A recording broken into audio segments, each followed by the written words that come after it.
Morning, everybody.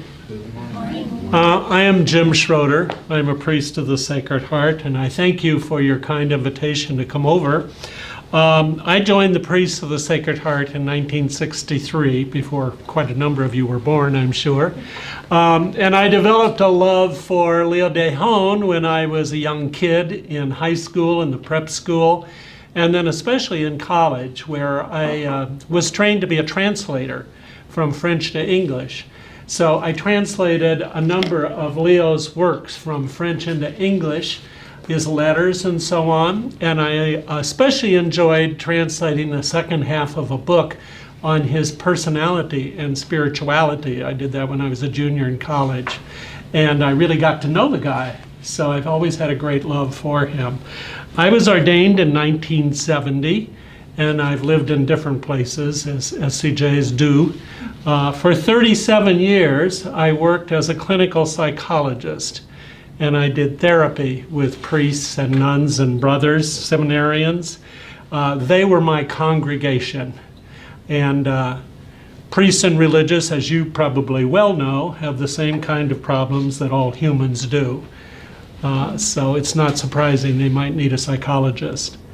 Today is a very big day. It's the 175th birthday of Leo Dehon, who called himself John of the Heart of Jesus when he founded the congregation. He always signed his letters like that once he became an SCJ. Most of you, not all, but most of you have shared in the SCJ ministry, some of you for many, many years, right?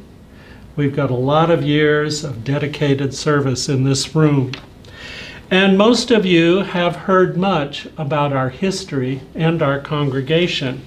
So I'm going to ask you, if someone came up and said, well, what's the spirit, or what's the charism, or what's the mission of the Priests of the Sacred Heart? What's their identifying mark? What would some of you have to say? Just pop up an answer. Help in the missions. Missions, yes. What else? Love of the Sacred Heart. Love of the Sacred Heart. Bingo, yeah. What else? Anything else? What would you say? You're on the spot. What are the SCJs? What's their spirit? What do they do? What would you say? Hospitality. Hospitality. Okay. Good. Those are all marks. Some people talk about Sacred Heart devotion, which you send out lots of stuff for. Some talk about adoration, okay? Some talk about reparation, okay?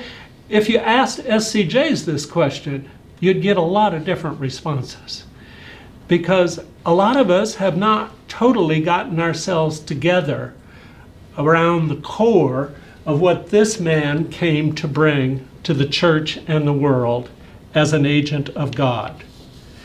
Actually, our core is oblation.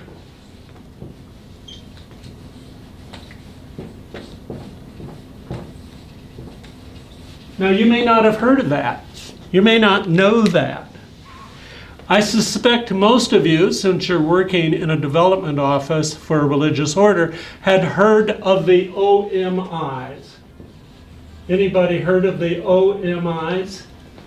The Oblates of Mary Immaculate at Our Lady of the Snows.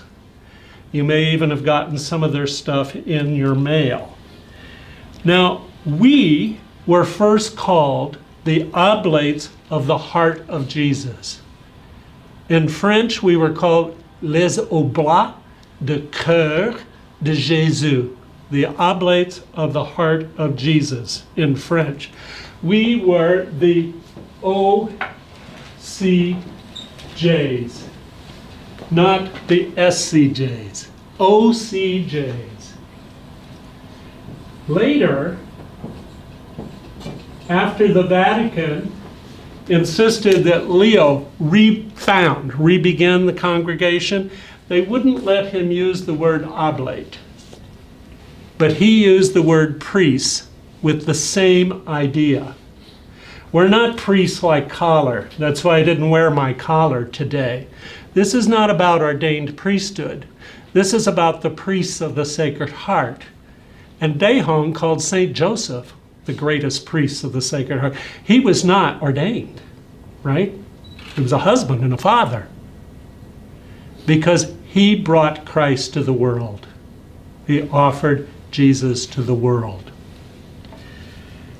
There is no other order in the church that is dedicated to oblation to the heart of Jesus, to be oblates of the heart of Jesus.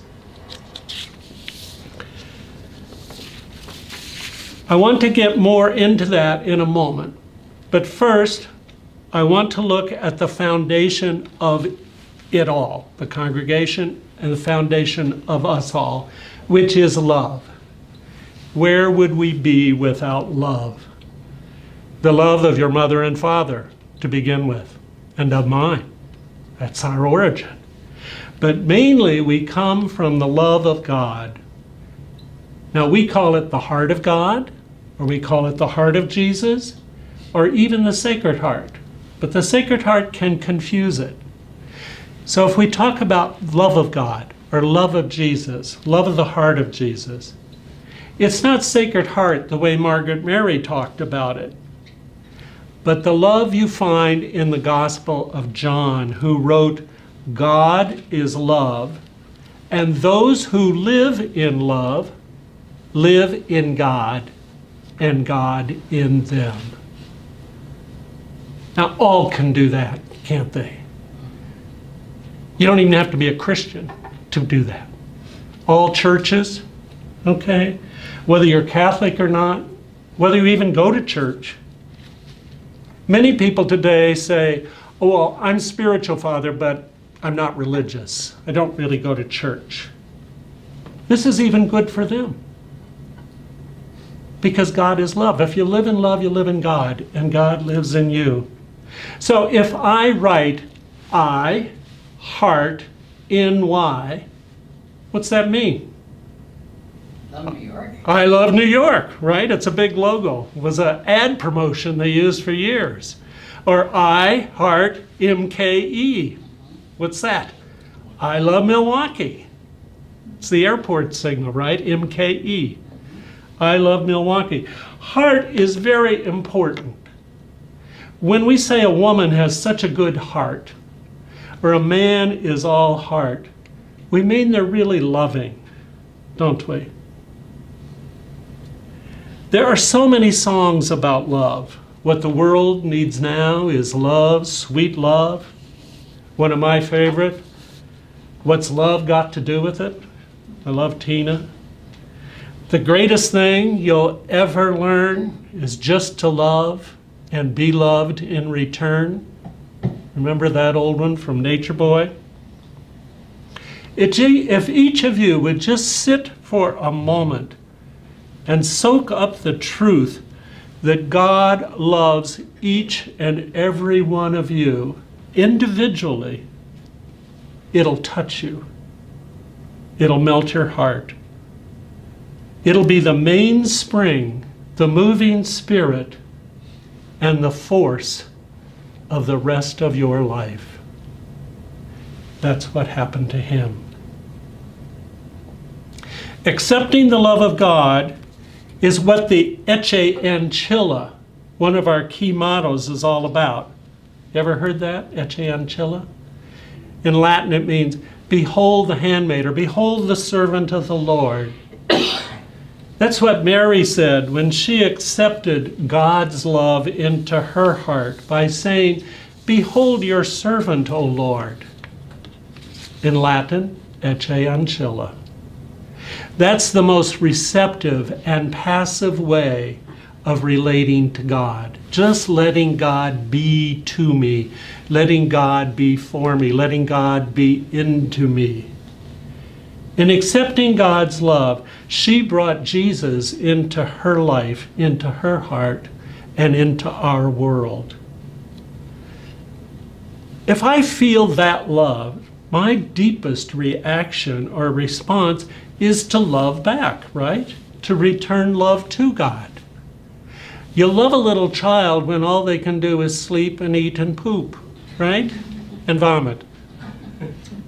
And eventually they come to love you back. That's how love works. This is where oblation comes in. It means offering. I want to offer back to God all that I am, all that I think, all that I feel, all that I do, and all that I endure or put up with. For much of life is putting up with or suffering, and I offer that. With Jesus, we can say, Ecce venio. Have you ever heard that around here? Ecce venio? It's Latin for, here I come to do your will, O God. That's another one of our key mottos. I'm here to love God and live the way our loving God does, doing all God would have me do. That's the core of our SCJ spirituality. I'm going to offer all I do to God, to offer each moment, each activity. I offer all with Jesus to God for people. Isn't that what you do in family? What you do with friends? You offer yourself to God with Jesus for people. That's how we spend our lives. Everyone can do that. You can take this to your family and to your friends as a way to live spiritually. That is, to live in friendship with God, even during your very active lives. That's what helped John of the Heart of Jesus, Leo Dehon, get out of the church, get out of the sacristy. He went out into a very busy, dirty, industrial world that hated the church and hated priests because they were allied with the rich. And he went out there even when they threw rocks at him and spat on him. It helps SCJs and followers of Dehon to get out of our comfort zone, to go to the missions, to help the missions in the U.S. and overseas in other nations. When I know how great it is to be in friendship and closeness with God, with Jesus, I want to share this. That's where our term reparation comes in. Here's another Latin, cent unum. Have you ever heard cent unum? It means, may they be one. That's one of our favorite terms. We want to be one with the love of God, and we want others, people we care about, our family, our friends, our acquaintances, even our enemies. We want them to be one with God so that we can all be one in God, in harmony and happiness. We want to welcome and give a sense of home to all, hospitality, to welcome the guest, the foreigner, the stranger, the alien, because we know everyone wants to be loved just as I do. We have a taste for community, and we want others to have a taste for community too. We want to remedy or make better the lack of love in the world. We know there's a lot of lack of love there, and the lack of love in the church. And you know there's a lot of lack of love there.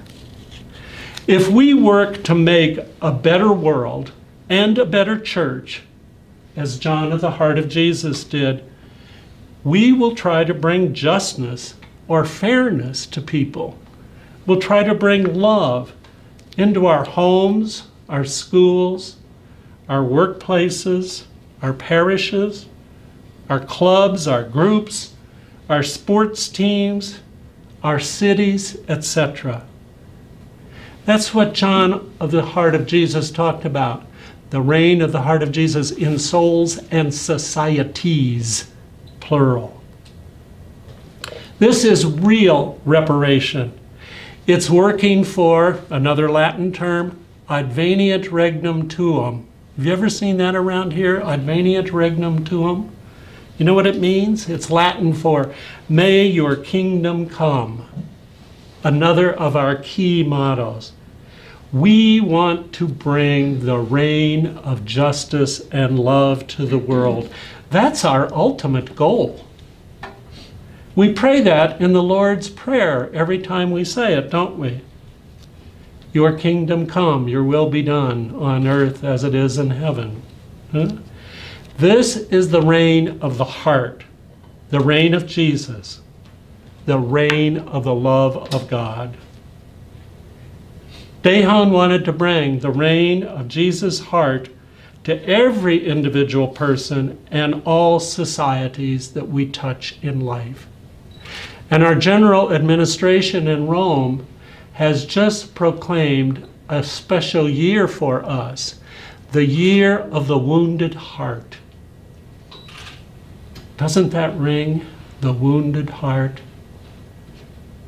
Everyone in this room has had a wounded heart. I have, often. If you live much, you do. And if you're close to others, your heart is wounded with their wounded hearts. This is to be the year of the wounded heart for all of the priests of the Sacred Heart and all who follow the spirituality of Leo Dehon, which might be you. And it will last until the Feast of the Sacred Heart next summer, 2019. You know, for years, I did not work directly with people in parishes. I worked with priests, other ministers. I saw some lay people in therapy, some couples, some children, some families. People would say, "Where's your parish?" And I say, "Oh, they're my parish." I thought if I could help one priest or one parent or one religious get back on his or her feet, I could help a lot of people. I met a young man the other day, administrator of a parish of 4,500 families. He's a married man with children. He runs the joint. He's an administrator. Do you think he touches a lot of people? If I could help him get back on his feet if he were sick, how many could I help? So it is with you in your ministry here. Many of you, particularly back in the back rooms, you never get to see the benefactors. Those on the front lines, on the phones, yeah, working with donations, meeting people online or on the phones. But we're all doing the ministry of the SCJs here. You help provide resources for SCJs and those who work with us throughout the world. You make the church and the world a place of love. You know, the pilot of a plane is very important, but if you don't pilot the plane, maybe you're a person who checks the engines.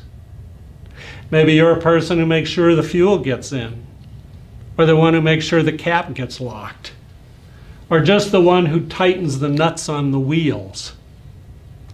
You're a critical part of the mission of safely getting people to a new destination. So no matter what your role here, you're critical to a mission of getting people safely to their destination, which is what? The love of God, community, the reign of justice and love of God in the world. On behalf of the SCJs, my own self included, whom you served so well and so long, thank you for all your generous service, especially those of you who've served so many long-suffering years. Thank you for your generous oblation. May you live long as oblates of the heart of Jesus, priests of the heart of Jesus with a small p, like Joseph. And happy Founders Day to all of you.